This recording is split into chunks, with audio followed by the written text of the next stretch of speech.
Yeah, just another video on you know, when you remove a bumper and things like that. If it's a car that you really like, I do when I've got time.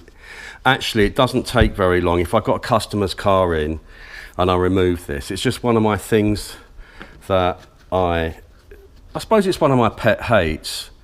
I always like the rainwater to drain away properly. So things like this plastic part which holds the bumper on, it doesn't take, it barely takes 5 minutes to remove, and you can just clean it. And that's what I've done here. I've cleaned all this bodywork here. I'm going to put the bumper back on, but it's just nice to put it all back on. I'm probably going to take this piece off here. It goes all the way around the back, and just clean the bodywork, just so when it does rain, it just runs away, and you sort of like reset it. I mean, this particular car, wow, 2004. Yeah, it's over 20 years old.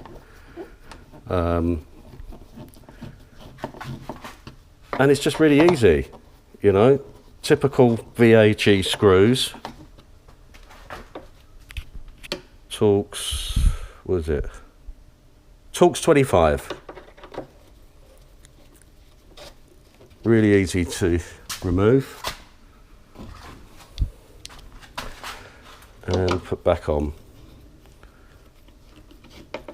I've also got some foam up around here where the light unit goes in. The foam's all old. I'm going to put some new foam. You can get it from any hardware store for sealing windows. It's the same stuff. I suppose it can only help.